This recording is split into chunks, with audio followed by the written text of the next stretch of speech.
जैसा कि हम सब जानते हैं कि मार्केट रेगुलेटर सेबी के फंक्शंस में से एक इम्पॉर्टेंट फंक्शंस हैं इन्वेस्टर का production, and that too for retail investors के लिए ये अधिक प्रोडक्शंस के गाइडलाइंस और प्रपोजल्स समय समय पर ये लाते रहते हैं।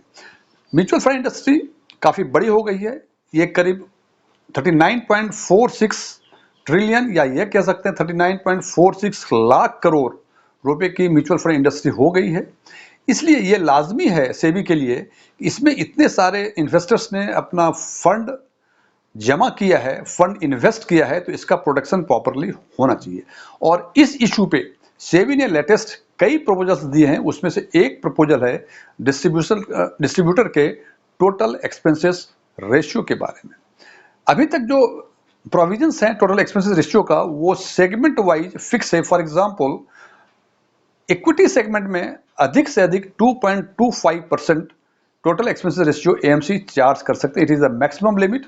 हालांकि ये ग्रेडेड है, ये ऐसे अंडर मैनेजमेंट के हिसाब से ये ग्रेडिंग होती है। जैसे फॉर एग्जांपल 500 करोड़ तक जिस फंड का, मैं फिर रिपीट कर रहा हूँ, इट इज फंड का, 500 करोड़ फंड का जिसका एयूएम है उसका 2.25 है, फिर 500 से ऊपर नेक्स्ट 250 करोड़ पर वो 2.00 हो जाता है। इसके हिसाब से उन्होंने ग्रेडेड किया हुआ है।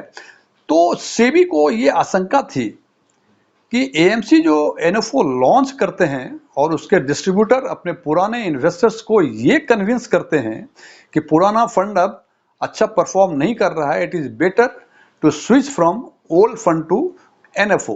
क्योंकि एनएफओ नया होता है, उसमें एसेट अंडर मैनेजमेंट काफ़ी कम होता है, तो उसका मैक्सिमम रेट जो है 2.25% एएमसी चार्ज कर सकते हैं। तो जब पुराने फंड से जहाँ की एक्सपेंसेस रेशियो कम हो गए थे, बिकॉज वो पुराना फंड था, एसेट अंडर मैनेजमेंट काफ़ी बड़ा हो गया था, ये चूंकि नया फंड है, तो वहाँ से जब अमाउंट जब स्विच होते हैं एनएफओ में, तो यहाँ एक्सपेंसेस रेशियो इन्वेस्टर्स को अधिक देना होता है। सेबी को ऐसी आशंका है कि डिस्ट्रीब्यूटर कुछ इस तरह से मिस सेलिंग ऑफ एनएफओ कर रहे हैं, और इसके लिए उन्होंने कुछ प्रपोजल्स दिए हैं।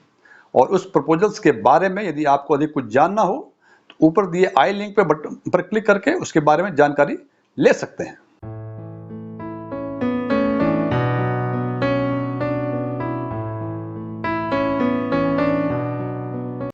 यदि मेरा यह वीडियो आपको पसंद आए, इसे लाइक करें, अपने फ्रेंड्स के साथ शेयर करें, और यदि आप हमारे चैनल पर फर्स्ट टाइम आए हैं, इसको सब्सक्राइब करें, और सब्सक्राइब करने के बाद उसके बगल में बेल आइकन को जरूर दबाएं ताकि हमारे नए वीडियो की नोटिफिकेशन आपको लगातार मिलती रहे। स्ट्रॉन्ग टेक स्पिन में आप एक बार फिर से स्वागत है।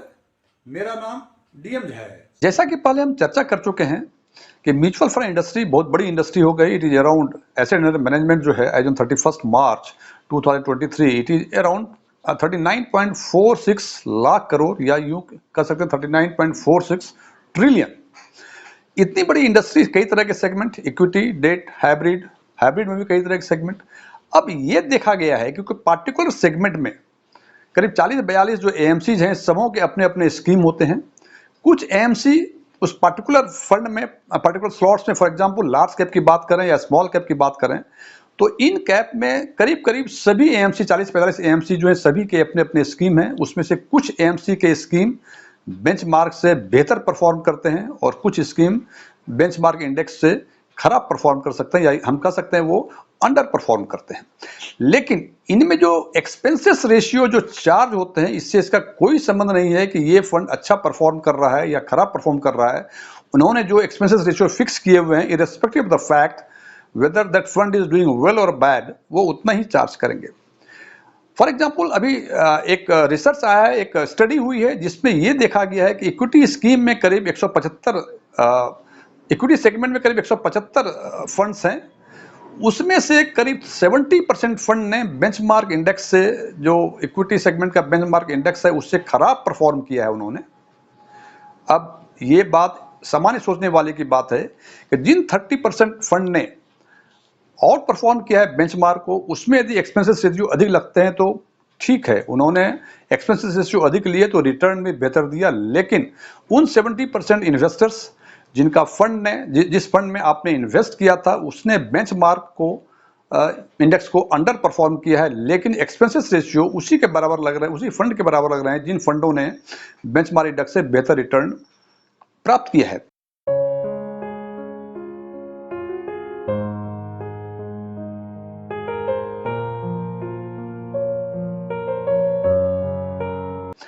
सेबी ने इस बात का कॉग्निजेंस लिया और उन्होंने सोचा कि क्यों नहीं एक्सपेंसेस लिया था उसने बेंचमार्क को इंडेक्स को अंडर परफॉर्म किया है, लेकिन एक्सपेंसेस रेशियो उसी के बराबर लग रहे हैं, उसी फंड के बराबर लग रहे हैं जिन फंडों ने बेंचमार्क इंडेक्स से बेहतर रिटर्न प्राप्त किया है।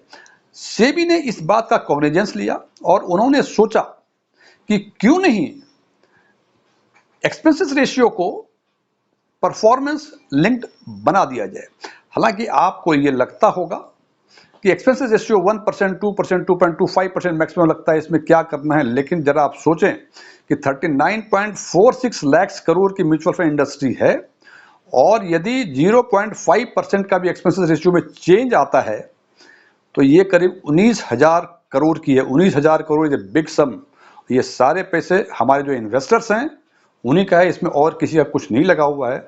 सो सेबी ने इसका कॉग्निजेंस लेते हुए उन्होंने एक प्रपोजल दिया हुआ है और उस प्रपोजल में उन्होंने कहा है कि हर सेगमेंट वाइज, और उन्होंने कहा है कि इसके लिए एक म्यूचुअल फंड की न्यू कैटेगरी होगी जिसमें उसका बेस फी कुछ फिक्स होगा जो कि हर स्कीम को उतना पे करना पड़ेगा। उसके बाद जो एडिशनल एक्सपेंसेस होंगे वो डिपेंड करेगा उनके परफॉर्मेंस पे, उस फंड के परफॉर्मेंस पे डिपेंड करेगा whether those funds are out performing the benchmark index और under performing the benchmark index. उसके हिसाब से एडिशनल चार्जेस, एडिशनल एक्सपेंसेस उनको पे किए जाएंगे। हालांकि ये खबर सोर्स तो रिलायबल है लेकिन ऑफिशियली कंफर्मेशन कुछ नहीं मिला है, लेकिन पूरी उम्मीद है कि ये officially confirmation in very short period of time ये हो जाएगा और इसके बाद ये प्रपोजल जो है सबसे पहले इंटरनल कमेटी में जाएगी फॉर द डिलिब्रेशंस।